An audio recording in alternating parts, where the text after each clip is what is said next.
장 1절에서 10절까지 있는 말씀입니다.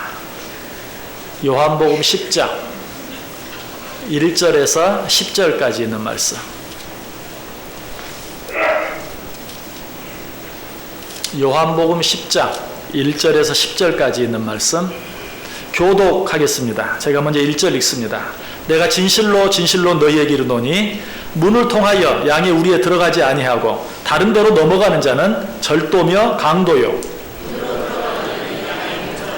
문지기는 그를 위하여 문을 열고 양은 그의 음성을 듣나니 그가 자기 양의 이름을 각각 불러 인도하여 내느니라.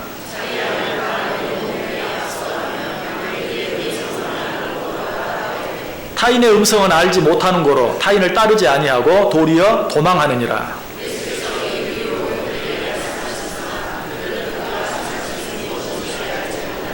그러므로 예수께서 다시 이르시되 내가 진실로 진실로 너희에게 말하노니 나는 양의 문이라.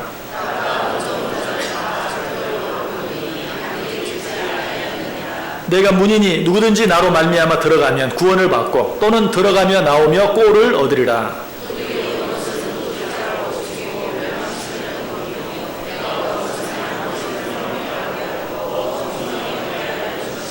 아멘.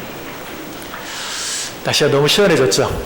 참 감사하고 우리 하나님의 섭리가 정말 놀라워요. 도무지 시원해질 것 같지 않았는데 때가 되면 하나님은 여지없이 또 계절을 바꿔주시고 또 시원한 철을 주시고 우리로 하여금 좀 더 편안하게 쉴 수 있는 그런 은혜들을 주시는 것 너무 감사합니다. 자, 우리 성도들과 서로 한번 인사합니다. 참 잘 오셨습니다. 큰 은혜 받으시기 바랍니다. 오늘도 또 한 번 하나님의 큰 은혜가 여러분 모두 위에 넘치시기를 주님의 이름으로 간절히 축복합니다. 더운 여름철 지나면서 요한복음 강의를 잠깐 중단했었는데요. 다시 9월 맞이하고 또 시원한 가을 맞이하면서 요한복음 강의 다시 시작하려고 합니다. 자, 오늘 본문에 어떤 내용이 기록되어 있습니까? 우리가 믿는 예수 그리스도가 어떤 분이신가 하는 것에 대해서 우리에게 설명해 주고 있는데요. 오늘 본문을 자세히 보면 그 예수님을 두 가지로 설명하고 있습니다.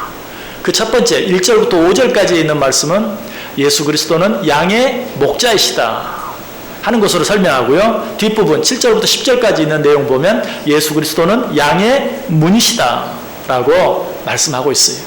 예수 그리스도는 양의 목자이시고 예수 그리스도는 양의 문이시다. 표현은 좀 다르지만 설명하는 내용은 좀 다르지만 그러나 그것을 통해서 우리에게 가르쳐주는 내용은 동일합니다. 어떤 내용입니까?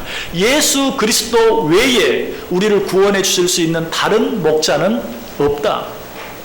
예수 그리스도 외에 우리가 구원받을 수 있는 구원으로 들어갈 수 있는 다른 문은 없다 하는 것을 오늘 우리에게 가르쳐주고 있어요.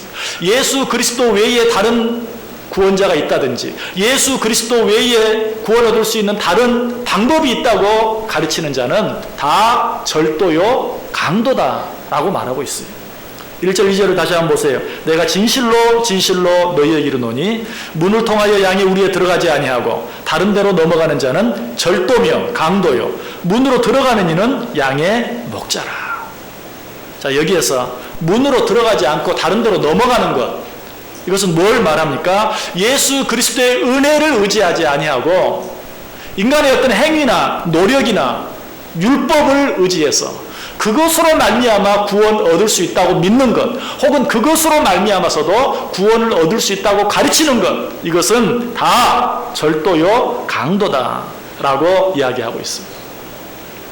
좀 표현이 너무 심하죠. 왜 거기에다 절도다, 강도다 이런 표현을 쓰는가?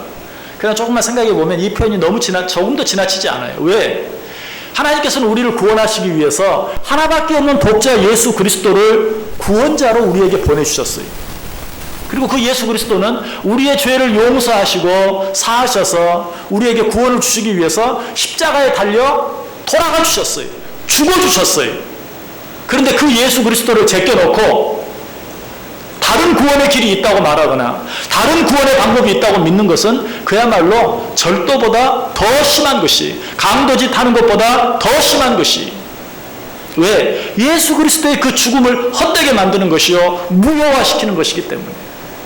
그래서 오늘 주님께서는 좀 심하다 싶을 정도로 예수 그리스도 우리의 참 문이 되시는 양의 문이 되신 예수 그리스도에게로 들어가지 아니하고 다른 데로 넘어가는 자는 절도요 강도다라고 우리에게 이야기하고 있습니다. 자, 왜 예수님께서 이제 요한복음 10장에서 이런 말씀을 하십니까?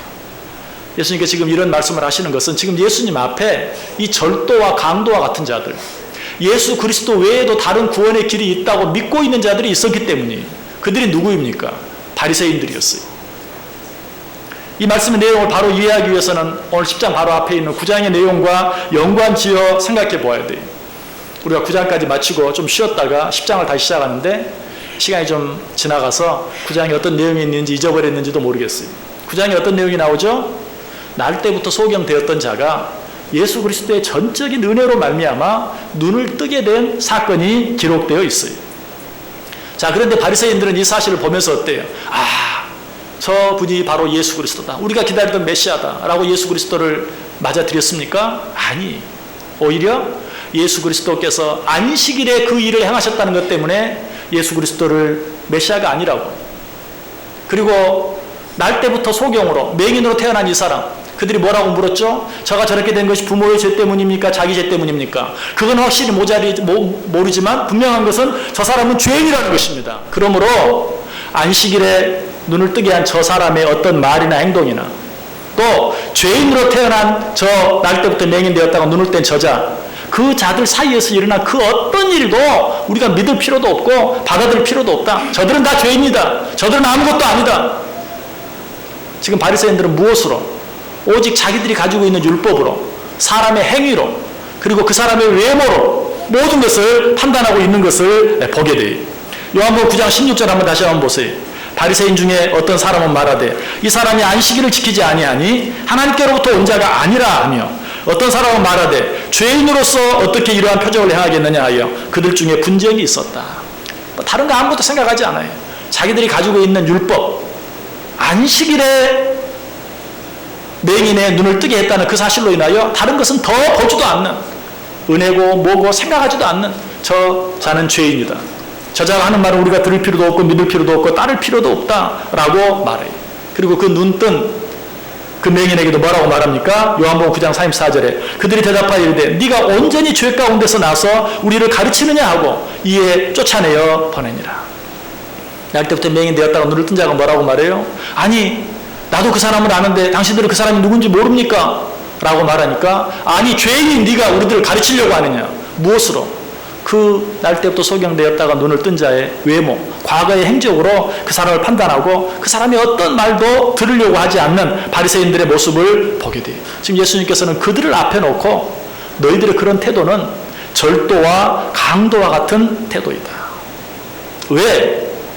너희들의 그런 태도는 사람의 생명을 살리는 것이 아니라 사람의 생명을 죽이는 것이기 때문에.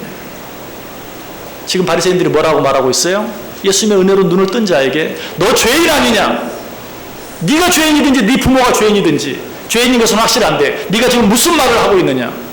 그 영혼을 죽이는 것이. 그래서 오늘 본문 10절 앞부분에 뒷부분에 보면 뭐라고 말합니까? 도둑이 오는 것은 도둑질하고 죽이고 멸망시키려는 것뿐이요. 그런 자들을 향해서 절도요 강도라고 말하고 있어요. 여러분, 우리의 모습을 한번 생각해 볼 필요가 있어요. 어떤 사람이 과거에 흉악한 입에 담을 수 없는 죄를 짓고 하나님의 죄로 나와서 우리와 함께 예배드려요. 여러분, 그런 자가 우리 가운데 있다면 여러분들은 그런 자를 어떤 눈으로 바라봅니까? 저 사람 어떤 사람이었는 줄 알아? 이루 말로 다 할 수 없는 사람이야. 저 사람 얼마나 흉악한 죄를 지었는 줄 알아? 저 사람 얼마나 못된 사람인 줄 알아? 저 사람 정말 얼마나 죄를 많이 지었는 줄 알아? 저 사람 가까이 하지 마. 여러분, 이런 모든 행위들, 이런 모든 태도들은 뭐예요? 영을 살리는 행위가 아니라 영을 죽이는 태도이다. 하나님의 사랑, 예수 그리스도의 은혜로 모든 것을 바라보고 판단하는 것이 아니라 무엇으로? 율법으로, 행위로 사람을 판단하려고 하는 그런 것들은 다 사람을 죽이는 것이다. 오히려 뭐라고 말해야 돼? 저런 사람이 교회에 나와서 우리와 함께 예배 드릴 수 있다니 하나님의 은혜와 사랑이 얼마나 놀랍고 큰가. 우리는 그렇게 말할 수 있어야 돼. 아니, 다른 사람을 향해서가 아니라 나 자신을 향해서 그렇게 생각할 수 있어야 돼. 나 같은 사람이 오늘 하나님 앞에 나와서 예배할 수 있고 하나님께 찬송할 수 있는 것 얼마나 놀라운 은혜와 사랑인가. 그 은혜와 사랑이 아니었다면 우리가 여기 있을 수 없었다고 고백하며 감사해야 하는데 그러지 아니하고 나는 오늘 또 세상에 많은 유혹들이 있었고 하고 싶은 일들이 많이 있었지만 그러나 믿음으로 이 자리에 나와 있다 하는 교만, 또 이 자리에 함께 나와 있는데 저 사람이 왜 저기 나와 있을까? 저 사람은 여기 나와 있을 수 있는 자격이 없는 사람인데 자기 어떤 율법, 도덕, 행위 이런 것들로 사람을 판단하는 것, 이런 것들은 양을 죽이는 것이다. 여러분, 우리는 오직 무엇만을, 오직 예수 그리스도의 은혜만을, 오직 하나님의 사랑만을 우리는 자랑하고 그것들을 증거할 수 있어야 돼요. 이 하나님의 은혜와 사랑을 체험하고 깨달은 사도 바울 뭐라고 고백합니까? 갈라디아 6장 14절에 그러나 내게는 우리 주 그리스도 십자가 외에 결코 자랑할 것이 없나니 그리스도로 말미암아 세상이 나를 대하여 십자가에 못 박히고 내가 또한 세상을 대하여 그러하니라. 나는 예수 그리스도의 십자가 외에 자랑할 것이 없다. 사도 바울 어떤 사람입니까? 자랑할 것이 누구보다도 많은 사람이었어요. 그러나 내가 예수 그리스도를 믿고 보니 자랑할 것은 예수 그리스도의 십자가 외에 아무것도 없다. 링컨은 게티스버그 연설에서 너무나도 유명한 연설을 했죠. 어떤 연설입니까? By the people, for the people, of the people. 국민을 위한 국민의 정치, 국민에 의한 국민을 위한 국민의 정치. 이 연설은 너무나 유명한 것이에요. 그렇다면 예수 그리스도를 믿는 우리는 어떤 믿음의 자세를 가져야 할까요? By the Jesus Christ, for the Jesus Christ, of the Jesus Christ. 오직 예수 그리스도에 의한, 오직 예수 그리스도를 위한, 오직 예수 그리스도의 삶만을 살 수 있어야 돼요. 우리의 입에서는 늘 예수 그리스도에 대한, 예수 그리스도의 십자가에 대한, 예수 그리스도의 피에 대한 그 자랑만 있어야 돼요. 여러분, 이런 설교를 들을 때마다 그 사실은 알지만 그러나 예수 그리스도, 예수 그리스도, 예수 그리스도, 십자가, 십자가, 피, 예수 그리스도의 피, 보혈, 너무 지겹습니다. 꼭 그렇게밖에 설교할 수 없습니까? 여러분, 그런 생각이 드십니까? 오늘 그런 생각하는 자들을 향해서 말하는 것이 예수 그리스도 외에 다른 문으로 들어가는 자, 예수 그리스도로 말미암지 않고 다른 데로 넘어가는 자, 그것은 다 절도며 강도다라고 이야기하고 있습니다. 사실 목사로서, 말씀을 듣는 여러분보다도 말씀을 전하는 목사로서 이런 유혹을 받을 때가 참 많아요. 정말 예수 그리스도, 예수 그리스도, 십자가, 십자가, 피 이런 복음만 전해야 되는가? 정말 이 말씀을 듣는 성도들도 좀 지겹지 않을까? 좀 더 성도들이 기뻐할 수 있을 만한, 좀 편하게 들을 수 있는, 여러분 성공하기 위해서는 어떻게 해야 하는 줄 아십니까? 여러분 행복하게 살기 위해서는 어떻게 해야 되는 줄 아십니까? 라는 좀 윤리적이기도 하고 도덕적이기도 하고 철학적이기도 한 그런 설교를 할 수 있으면 얼마나 좋을까? 그런 유혹을 받을 때도 있어요. 그러나 오늘 성경은 말해요. 그러나 그렇게 말하는 자들, 그렇게 전하는 자들, 그렇게 가르치는 자들은 다 절도요 강도다 라고 이야기하고 있어요. 우리가 우리 된 것은 다 하나님의 은혜임을 고백하시길 바랍니다. 우리의 자랑할 것은 오직 예수 그리스도의 십자가, 예수 그리스도의 피밖에 없는 것을 믿으시기 바랍니다. 그래서 오늘 본문은 이러한 말씀들을 듣는 양된 자들의 마땅한 태도가 어떠한 것인가 하는 것도 우리에게 이야기해 주고 있어요. 3절 보세요.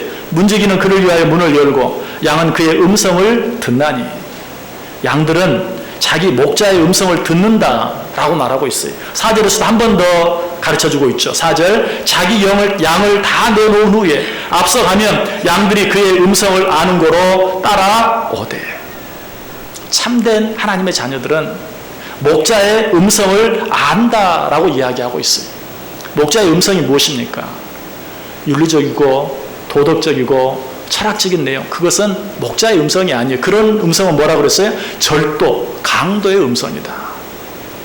목자의 음성은 어떤 음성입니까? 예수 그리스도 외에는, 나 외에는 다른 복음이 없고 다른 진리가 없고 다른 구원의 길이 없는 것, 내가 곧 길이요 진리요 생명이니 나로 말미암지 않고는 아버지께로 올 자가 없다는 것, 이것만이 목자의 음성인 것을 알고 그 음성을 듣고 따를 수 있는 자, 바로 이런 자가 참 양이다라고 우리에게 말하고 있어요. 이 목자의 음성을 들을 수 있는 자가 양이다.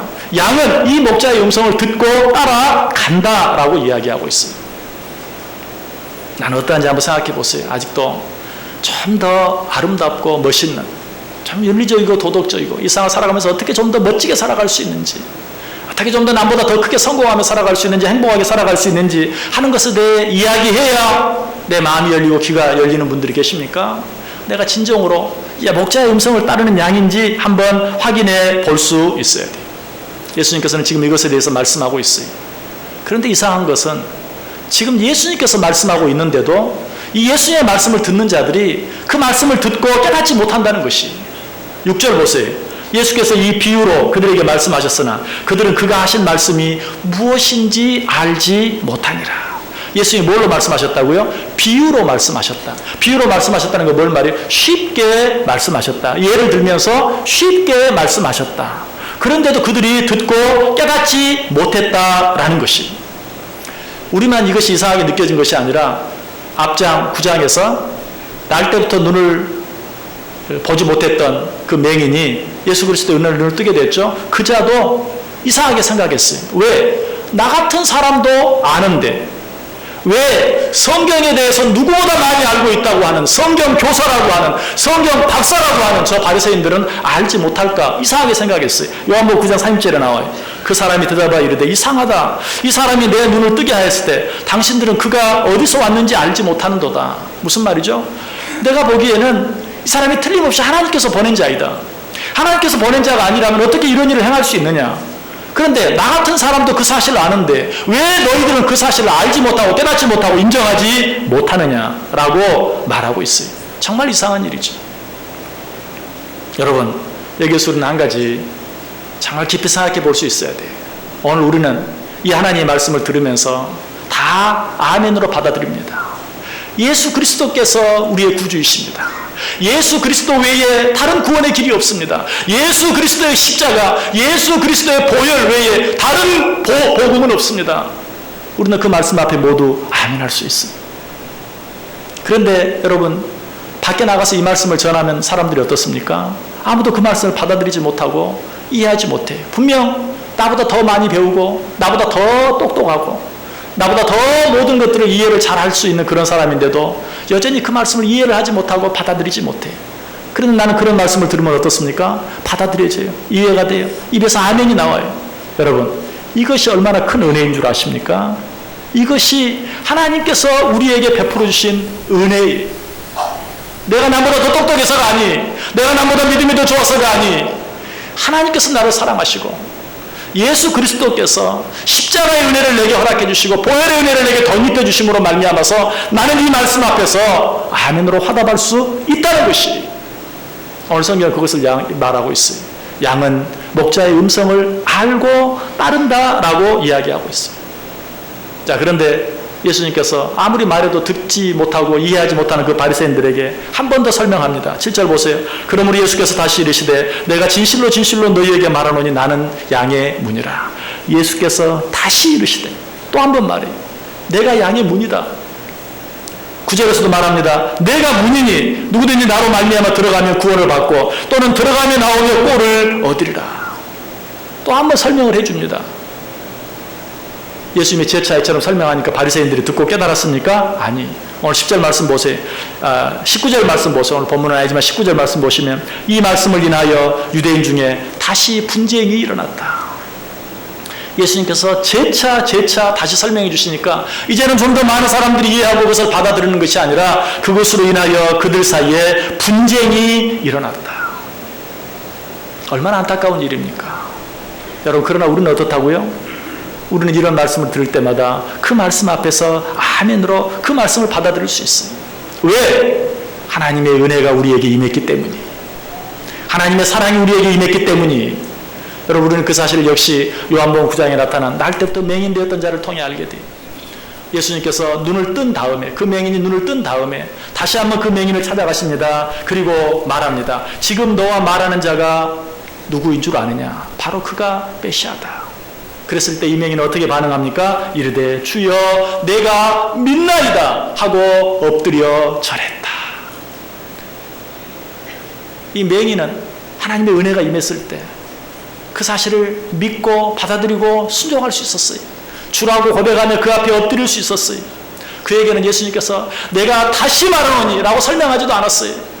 나를 믿지 아니하고 다른 길로 구원 얻으려고 하는 자는 절도며 강도다 라고 말하지도 않았어요. 그러나 예수 그리스도의 음성을 들었어요. 그것이 무엇이라고요? 그것이 바로 우리에게 주어진 하나님의 사랑이요 예수 그리스도의 은혜라는 것이. 여러분, 저와 여러분에게 이 은혜가 임한 것을 믿으시길 바라요. 우리가 여기 자리에 있는 것은 이 하나님의 은혜가 우리 가운데 임했기 때문이에요. 요한복음 9장에서 이 말씀 드렸어요. 여러분, 이 소경이 예수 그리스도를 볼 수 있었던 것은 예수님께서 그 눈을 뜨게 해주셨기 때문이에요. 예수님께서 그 눈을 뜨게 해주시지 않았다면 이는 이 날 때부터 맹인되었던 이 자는 절대로 예수님을 볼 수 없었을 거예요. 그래서 예수님께서 뭐라고 말씀하셨죠? 예수께서 이르시되 내가 심판하러 이 세상에 왔으니 보지 못하는 자들은 보게 하고 보는 자들은 맹인이 되게 하려 함이라. 나는 보지 못하는 자입니다. 나는 스스로는 도무지 구원 얻을 수 없는 자입니다 라고 자기 자신의 무능함과 죄인됨을 인정하는 자는 눈을 띄워주시고 구원받을 수 있는 구원의 은혜를 주시지만, 내가 조금만 노력하고 조금만 애쓰면, 내가 조금만 착하게 살면 나도 구원받을 수 있습니다 라고 말하는 자들은 절대로 구원 얻을 수 없을 것이다 라고 우리에게 말씀해 주고 있습니다. 하나님의 은혜가 아니면 절대로 하나님의 말씀을 받아들일 수 없고 우리 주 예수 그리스도를 구주로 믿을 수 없다면 왜 주님께서는 굳이 지금 바리새인들 앞에서 2번씩이나 거듭 반복해서 이런 말씀들을 하고 있습니까? 깨닫지 못할 것이 뻔한데 자기 자신의 율법적인 의의를 믿고 있는 자들, 이들에게는 아무리 얘기해도 소용이 없는데 왜 2번씩 설명하고 있습니까? 그 이유가 10절에 나와 있어요.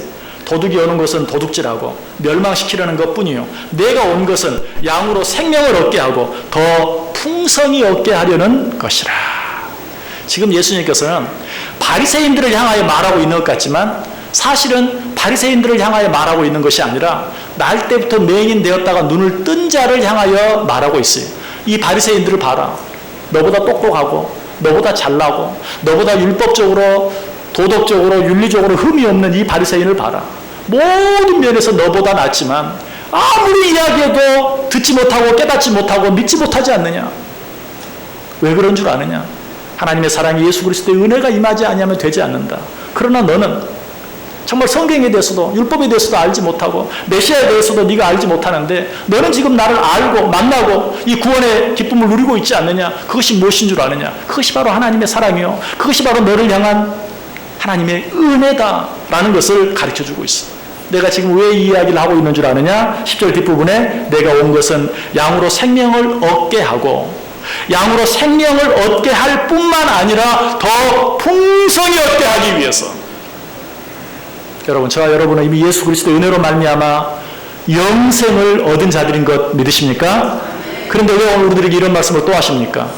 예수 그리스도의 은혜로 말미암아 영생의 축복을 받은 너희들에게 더욱더 그 은혜와 축복이 풍성해지게 하기 위해서. 우리는 이미 영원한 생명을 얻고 하늘나라 하나님 나라 천국의 시민 되었는데도 그 기쁨과 감격을 누리며 살지를 못해. 우리는 분명 구원 얻은 자들인데 우리의 삶의 모습은 세상에 사는 사람들과 동일해. 다를 바가 없어요. 그런 우리들을 향해서 내가 왜 너희들에게 이 말을 하는 줄 아느냐. 너희로 생명을 얻게 할 뿐만 아니라 그 생명을 더 풍성히 얻게 하려 합니다. 생명을 풍성을 얻게 얻는다는 것은 뭐 생명을 2개 얻는다는 게 아니. 구원을 얻고도 그 구원의 기쁨과 감격이 없이 그 구원에 대한 감사와 찬송이 없이 살아가는 너희들에게 그 구원의 기쁨과 감격이 더 풍성하게 넘치게 하기 위해서. 우리 하나님은 우리가 무엇을 구하기 전에 우리의 모든 필요를 아신다고 그랬어요. 그런데도 성경은 뭐라고 말해요? 구하라, 두드리라, 찾으라. 왜 그렇게 말씀하십니까?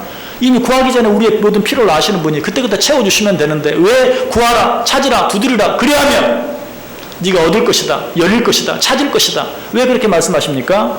그것은 우리의 기쁨을 충만케 하기 위함이라고 성경이 말해요. 내 필요를 아시고 그저 내가 구하지 않았는데도 그때그때 줄 때는 내가 필요한 것을 얻을 수는 있어도 거기에는 기쁨이 없어요. 감사가 없어요. 그러나 구할 때 하나님의 응답해 주심으로 말미암아 우리의 기쁨이 충만하게 된다. 마찬가지 오늘 하나님께서 왜 이 말씀을 듣지도 못하고 알지도 못하고 깨닫지 못하는 바리새인들을 향해서 재차 거듭하여 반복해서 이야기하고 있습니까?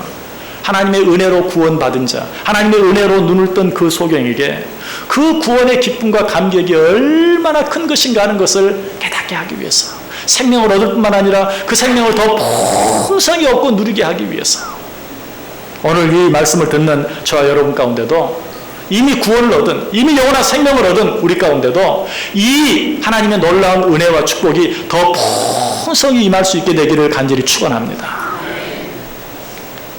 우리는 늘 우리의 삶을 살아가면서 내가 구원받았다는 사실뿐만 아니라 구원받은 자로서 마땅히 누려야 될 구원의 기쁨과 감사를 얼마나 누리며 살아가고 있는지 확인해 볼 수 있어야 돼요. 오늘 보면 2절, 3절 보시면 문으로 들어가는 이는 양의 목자라 문지기는 그를 위하여 문을 열고 양은 그의 음성을 듣나니 그가 자기 양의 이름을 각각 불러 인도하여 내는지라. 여러분 이 말씀을 읽으면서 여러분에게 기쁨이 됩니까? 감격이 됩니까? 무슨 특별한 내용이 전혀 없는 것 같은데, 그러나 그 말씀을 자세히 보세요. 양의 우리 속으로 찾아오시는 분이 누구십니까? 목자예요. 참 목자이신 예수 그리스도가 양의 우리 속으로 찾아오세요. 찾아오셔서 어떻게 합니까? 자기 양의 이름을 각각 불러 인도해 내신다고 말하고 있어요. 여러분 여기에서 양들이 한 일이 뭐가 있습니까? 아무것도 없어요. 양들은 아무것도 하지 않았어요. 우리 주님께서 먼저 찾아와 주시고 주님께서 먼저 내 이름을 불러주시고 그렇게 함으로 말미암아 주님께서 나를 당신의 자녀로 하늘나라 백성으로 삼아 주셨다는 사실이, 이렇게 말해도 그래도 그 음성을 듣고 따라간 것은 우리들 아닙니까? 따라가지 않았으면 우리는 아무것도 얻지 못했을 것 아닙니까? 그렇지 않아요. 이 말씀드렸죠. 그 음성을 들을 수 있게 된 것이 하나님의 은혜라는 것이. 지금 바리새인들은 어때? 예수님께서 말씀하시는데도 듣지 못해. 은혜가 없으면 그 말씀을 들을 수가 없어요. 그러나 우리에게는 이미 은혜가 임했기 때문에 예수님께서 찾아오셔서 말씀하실 때 그 음성을 들을 수 있었다. 신명기 4장 36절에 말해 여호와께서 너를 교훈하시려고 하늘에서부터 그의 음성을 내게 듣게 하시며 땅에서는 그의 큰 불을 내게 보이시고 내가 불 가운데서 나오는 그의 말씀을 듣게 하셨느니라. 내가 말씀을 듣고 순종했다고요? 그 말씀을 듣게 된 것 자체가 은혜예요. 마치 눈을 뜨지 못했다면, 소경이 눈을 뜨지 못했다면 아무리 그가 노력하고 해서도 예수님을 볼 수 없었던 것처럼, 귀머거리라면 아무리 어떤 음성이 주어져도 들을 수 없는 것처럼, 예수님의 은혜가 아니었으면 우리는 하나님의 음성, 목자의 음성을 들을 수가 없었어요. 먼저 우리에게 은혜가 주어졌고 그 은혜로 말미암아 예수님의 음성을, 구원의 음성을 들을 수 있게 되었다는 사실입니다. 여러분 이 사건을 우리는 무엇을 통해 알게 됩니까? 우리가 이미 생각해본 요한복음 4장에 나온 사마리아 여인, 수가성 여인을 통해서 알게 돼요. 수가성 여인이 예수 그리스도를 믿음으로 구원 얻게 된 그 과정 속에 수가성 여인이 한 일이 뭐가 있나요? 아니, 아무것도 없어요. 수가성 여인은 그 누구도 마주치기가 싫어서 아무도 없는 다 낮잠 자는 시간에 한낮에 우물에 나왔어요. 그러다가 인간적인 표현으로 재수없게 예수님을 만났어요. 그때 예수님이 뭐라고 말합니까? 나에게 물을 좀 달라. 만난 것도 기분이 나쁜데 자기에게 먼저 말까지 건네. 그러자 이 여인이 뭐라고 말해? 당신은 유대인인데 유대인이 당신의 사마리아인 나에게 왜 물을 달라고 합니까? 네가 내가 누구인 줄 알았다면 네가 나에게 물을 달라고 했을 것이다. 아니 당신은 두레박도 없는데 당신이 어떻게 물을 준다고 말합니까? 내가 주는 물은 영원히 내 뱃속에서 솟아나는 생수와 같아서 이 물을 한번 마시는 자는 다시는 물길로 올 필요가 없다. 여러분 어때? 처음부터 끝까지 모든 과정을 보세요. 누가? 예수님이 먼저 그 여인을 기다리셨고 예수님이 먼저 그 여인에게 말씀을 걸었고 그리고 그 말을 거부하려고 하는, 될 수 있으면 아무 반응도 하지 않으려고 하는 그 여인에게 예수님께서 끝없이 반응하시고 말씀하시고 구원하셔서 결국은 어떻게? 그 예수 그리스도, 그 사마리아 여인으로 말미암아 예수 그리스도를 자기의 구주로 믿게 만드는, 결국 이 사마리아 여인이 어떡합니까? 물동이를 버려두고 동네에 들어가서 내가 만난 메시아, 내가 만난 구주를 보라. 내가 행한 모든 일에 대해서 알고 있는 이 사람을 보라. 내가 메시아를 만났다. 라고 모든 사람이 증거하는 그런 모습을 보게 돼요. 누가 하셨어요? 하나님이 하셨어요. 우리 주님이 하셨어요. 여러분 오늘 우리가 여기 나와 있는 것 전적인 하나님의 은혜인 것을 믿으시길 바라요. 사도 바울은 이 사실을 깨달았어요. 그래서 뭐라고 고백합니까? 예수님께서 요한복음 6장 37절 39절에서 이렇게 말합니다. 아버지께서 내게 주시는 자는 다 내게로 올 것이요 내게 오는 자는 내가 결코 내쫓지 아니하리라. 내가 하늘에서 내려온 것은 내 뜻을 행하려 함이 아니요 나를 보내신 이의 뜻을 행하려 함이니라. 나를 보내신 이의 뜻은 내게 주신 자 중에 내가 하나도 잃어버리지 아니하고 마지막 날에 다시 살리는 이것이니라. 하나님께서 내게 주신 자들은 내가 하나도 잃어버리지 아니하고 내가 다 구원해내겠다. 내가 다 건져내겠다. 사도 바울이 이 사실을 깨닫고 뭐라고 고백한 줄 아세요? 하나님이 미리 아신 자들을 또한 그 아들의 영상을 본받게 하기 위하여 미리 정하셨으니 이는 그로 많은 형제 중에서 맏아들이 되게 하려 하심이라. 또 미리 정하신 그들을 또한 부르시고 부르신 그들을 또한 의롭다 하시고 의롭다 하신 그들을 또한 영화롭게 하셨느니라. 여러분 이 내용 속에 사도 바울이 한 일은 하나도 없어요. 이 말씀을 거꾸로 생각해 보면 얼마나 은혜가 되는 줄 몰라요. 누가 영화롭게 됩니까? 하나님께서 의롭다 하시니까 영화롭게 되었다고 말해요. 어떤 자를 하나님께서 의롭다 하셨습니까? 하나님께서 부르신 자들을 하나님께서 의롭다 하셨어요. 하나님께서 어떤 자들을 부르셨습니까? 하나님께서 미리 정하신 자들을 부르셨어요. 하나님께서 어떤 자들을 미리 정하셨습니까? 하나님께서 미리 아신 자들을 정하셨어요. 여러분 이 과정을 보세요. 우리가 한 일이 뭐가 있습니까? 사도 바울이 한 일이 뭐가 있습니까? 아무것도 없어요. 그래서 사도 바울이 고백한 것이 나 된 것은 전적인 하나님의 은혜입니다. 우리 모두가 이 하나님의 은혜로 말미암아서 오늘 이 자리에서 하나님께 예배 드리고 있는 것입니다. 이사야 선지자도 이 사실을 분명히 가르쳐줘요. 우리 성경 한번 같이 찾아보겠습니다. 이사야 43장 1절에서 7절까지 있는 말씀 보겠습니다. 구약성경 1018페이지에 있습니다. 이사야서 43장 1절에서 7절까지.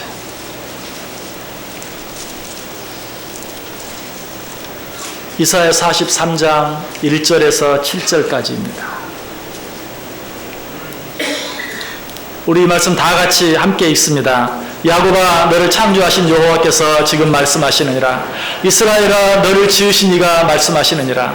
너는 두려워하지 말라. 내가 너를 구속하였고 내가 너를 지명하여 불렀나니 너는 내 것이라. 내가 물 가운데로 지날 때에 내가 너와 함께 할 것이라. 강을 건널 때에 물이 너를 침몰하지 못할 것이며 내가 불 가운데로 지날 때에 타지도 아니할 것이요 불꽃이 너를 사르지도 못하리니 대전하는 여호와 내 하나님이요 이스라엘의 거룩한이요 내 구원자임이라. 내가 애굽을 너의 속량물로 구스와 스바를 너를 대신하여 주었노라. 내가 내 눈에 보배롭고 존귀하며 내가 너를 사랑하였은즉 내가 내 대신 사람들을 내어주며 백성들이 내 생명을 대신하리니 두려워하지 말라. 내가 너와 함께하여 내 자손을 동쪽에서부터 오게 하며 서쪽에서부터 너를 모을 것이며 내가 북쪽에게 이르기를 내놓으라. 남쪽에게 이르기를 거두어 두지 말라. 내 아들들을 먼 곳에서 이끌며 내 딸들을 땅 끝에서 오게 하며 내 이름으로 불려지는 모든 자 곧 내가 내 영광을 위하여 창조한 자를 오게 하라. 그를 내가 지었고 그를 내가 만들었느니라. 아멘. 여러분 제가 이 말씀을 읽으면서 힘주어 읽었던 내용이 있는데 어떤 것인지 발견하셨습니까? 내가 그들을 지었고 내가 그들을 만들었느니라. 내가 그들과 함께 할 것이고 내가 그들을 불 가운데서 구원할 것이고 내가 그들을 물 가운데서 건져낼 것이다. 내가 그들을 버리지 아니하고 내가 그들을 떠나지 아니하겠다. 왜? 내가 그들을 지었고 내가 그들을 만들었기 때문에. 여기 너희가라는 말은 하나도 없어요. 너희가 이렇게 했기 때문에 내가 너희를 사랑하겠다. 너희가 이렇게 하면 내가 너희를 지켜주겠다. 너희가 이렇게 하면 내가 너희를 불 속에서 물 가운데서 건져내주겠다. 그런 말 없어요. 내가 내 영광을 위하여 창조한 자를 오게 하라. 내가 내 영광을 위하여 구원한 자를 오게 하라. 내가 내 영광을 위하여 자녀 삼은 자들을 오게 하라. 내가 그들을 지었고 내가 그들을 만들었다. 내가 그들을 불 가운데서 건져내겠다. 내가 그들을 물 가운데서 건져내겠다. 내가 그들과 평생 함께 하겠다. 바꿔서 말하면 무슨 말이에요? 우리가 걱정하고 염려할 것은 하나도 없다는 것이 믿으십니까? 우리가 염려하고 걱정할 일이 하나도 없어요. 하나님이 시작하셨고 하나님이 그 시작하신 일을 마치실 것이. 우리 하나님께서는 오늘 우리에게 이 놀라운 약속을 주세요. 여러분 만약에 한 나라의 대통령이 이런 글을 써서 여러분이 주었다고 생각해 보세요. 박근혜 대통령이 편지를 써서 여러분의 일이 내용을 주었다. 내가 너를 책임지겠다. 내가 너와 함께 하겠다. 내가 너를 도와주겠다. 친서로 밑에 사인해서 아마 그러면 날마다 귀에 있을 때마다 사람들 만날 때마다 꺼내놓고 자랑할 거예요. 어떤 사람은 대통령하고 찍은 사진 한 장, 지나가다가 옆에 그냥 얼굴 같이 나온 사진만 있어도, 그리고 청와대에 가면 대통령 실물 크기로 찍어놓은 사진 있죠. 뭐 하라고? 그 옆에 서 사진 찍으라고. 일일이 다 사진 찍을 수 없으니까 그런 사진 찍어놓고 찍어가지고도 집 앞에 딱 붙여놓는 사람들이 있어요. 너무나 자랑스럽게. 그런데 이런 편지를 받았다면 어떻겠어요? 얼마나 더 자랑하고 싶겠어요. 그런데 하나님께서 우리에게 이런 편지를 주셨어요. 하나님께서 우리에게 이런 약속을 주셨어요. 여러분, 이 하나님, 이 우리 주 예수 그리스도의 은혜를 자랑해야 되겠어요? 자랑해야 되지 않겠어요? 이 편지를 가진, 이 약속을 받은 우리가 염려하며 살면 되겠어요? 기뻐하지 못하며 살면 되겠어요? 하나님께서 우리에게 주신 이 약속 기억하면서 우리는 날마다 이 하나님의 은혜로 인하여 기뻐하고, 이 하나님의 은혜를 찬송하고, 이 하나님께 모든 영광을 돌려드리면서 오직 이 하나님만 자랑하고 우리 주 예수 그리스도의 십자가만 자랑하면서 살아갈 수 있어야 돼요. 그러면 나머지는 어떻게? 하나님이 책임져 주시겠다, 우리 주님께 책임져 주시겠다 약속하고 있어요. 오늘 왜 이 본문을 우리에게 주십니까? 우리에게 분명히 말해요. 내가 온 것은 양으로 생명을 얻게 할 뿐만 아니라 더 풍성히 얻게 하려 함이라. 저와 여러분은 이미 예수 그리스도를 믿음으로 말미암아 영원한 생명을 얻었어요. 그것으로 끝나지 아니하고 그 영원한 생명을 얻은 기쁨과 감격이 우리 속에 날마다 더 풍성하게 넘쳐날 수 있는 은혜가 우리 가운데 또 한 번 임할 수 있기를 주님의 이름으로 간절히 축원합니다. 기도하겠습니다. 사랑과 은혜가 충만하신 하나님, 감사합니다. 우리를 사랑하셔서 이 자리에 모아주시고 그것으로도 부족해서 또 한 번 구원의 기쁨이 풍성해지게 하기 위해서 또 한 번 말씀해 주시니 감사합니다. 이 하나님의 사랑, 이 우리 주님의 은혜 날마다 기억하고 하나님 앞에 기뻐하며 감사하며 찬송하며 감격하며 살아갈 수 있는 우리 모두 되게 해 주옵소서. 예수님의 이름으로 기도드리옵나이다. 아멘. 우리 다 자리에서